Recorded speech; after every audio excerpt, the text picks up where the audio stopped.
Se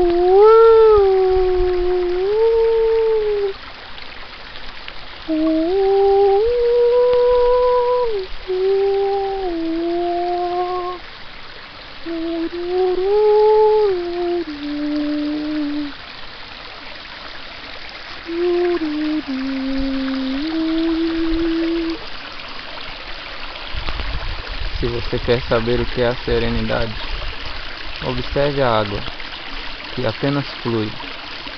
Flui durante o dia, durante a noite, apesar de todas as pedras em frente a ela somente flui.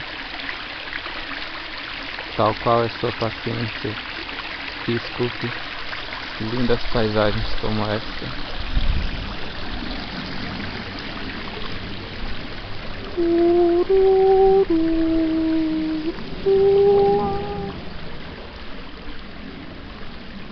Se quer ver o que acalma, veja este lindo laguinho natural, tão frio. Ficou aqui durante noites e dias, durante vários anos, sem se importar com como está aparecendo ou o que vai acontecer depois. Apenas se mantém sereno. Tal é a paz que eu busco.